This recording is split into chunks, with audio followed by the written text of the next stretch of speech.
Hello guys, welcome to our YouTube channel cinema critic. ఈ వీడియోలో మనం solo boy Telugu movie review చూద్దాం. ఇది ఒక ఇన్స్పైరింగ్ డ్రామా ఫిలిం. ఇందులో లీడ్ రోల్స్లో యాక్ట్ చేసింది Shweta Awasthi, Ramya Pasupuleti and Bigg Boss fame Gautam Krishna garu. And ఈ మూవీ స్టోరీ కూడా ఆయనదే. అండ్ ఈ మూవీ జూలై 4th థియేటర్లో రిలీజ్ అయింది. ఇప్పుడు 2 hours 11 minutes రన్ టైంతో ఆహాలో స్ట్రీమింగ్ వచ్చింది. ఇక మూవీ చూసాక నాకైతే పెద్దగా నచ్చలేదు గైస్, బికాజ్ ఇది ఒక ప్యూర్లీ అవుట్డేటెడ్ స్టోరీ అండ్ దాన్ని వాళ్ళు ఇంకా నీరసంగా ఎగ్జిక్యూట్ చేశారు. ఇంకా డీటెయిల్గా ప్లస్ అండ్ మైనస్ పాయింట్స్లో డిస్కస్ చేద్దాం. మూవీ యొక్క బేసిక్ ప్లాట్ వచ్చేసి ఒక మిడిల్ క్లాస్ అబ్బాయి తన లైఫ్లో మల్టిపుల్ టైమ్స్ ఫెయిల్ అయ్యాక ఏం చేశాడు, చివరికి సక్సెస్ అయ్యాడా లేదా అనేది remaining part of the film. Coming to plus points, ఈ మూవీలో పెద్దగా ప్లస్ పాయింట్స్ ఏం కనిపించలేదు.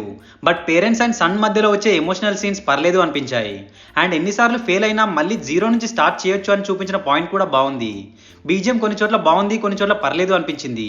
Finally cinematography looks decent. Minus points, ఇంతకు ముందు చెప్పినట్టుగానే స్టోరీలో కొత్తదనం ఏం లేదు అండ్ చాలా వరకు సీన్స్ కూడా డ్రాగ్ చేశారు అనిపించింది. ఫస్ట్ హాఫ్లో సీన్స్ అన్ని విత్ ఇన్ నో టైంలో జరిగిపోతూ ఉంటాయి. లైక్ హీరోకి ఫస్ట్ లవ్ అంటూ, మ్యారేజ్ అంటూ ఇలా అన్ని సీన్స్ ఓవర్ ద టాప్ రాసుకున్నారు. అండ్ త్రూఅవుట్ మూవీ మొత్తం ప్లాట్ గెస్ చేసేలానే ఉంటుంది. చాలా వరకు సీన్స్ కూడా కన్విన్సింగ్గా ఉండవు. లైక్ హీరోకి అంత ఫండ్స్ రావడం అండ్ వద్దనుకున్న అమ్మాయి కూడా మళ్ళీ హీరో లైఫ్లోకి రావడం, ఇలాంటివన్నీ ఫోర్స్డ్గా ఇరికించేశారు అనిపించింది. అండ్ ఫైనల్లీ ఇంకెప్పుడు రా బాబు హీరో సక్సెస్ అవుతాడు అనే ఫీలింగ్ కలుగుతుంది. Coming to performances, Gautam Krishna గారి పర్ఫార్మెన్స్ యావరేజ్గా ఉంది. ఎమోషనల్ సీన్స్లో ఇంకా చాలా ఇంప్రూవ్ అవ్వాలి ఆయన. అండ్ రెస్ట్ ఆఫ్ ఆల్ ఎవరి రోల్స్లో వాళ్ళు పర్లేదు అనిపించింది. సో ఫైనల్గా చెప్పాలంటే మూవీ అయితే అంతలా ఏం లేదు గైస్, బిలో యావరేజ్ ఉంటుంది. సో ఫ్రీగా ఉన్నాము అనుకుంటే ఒకసారి ట్రై చేయండి అంతే. అండ్ ఫస్ట్ 2 సాంగ్స్లో కొన్ని రొమాంటిక్ సీన్స్ ఉన్నాయి.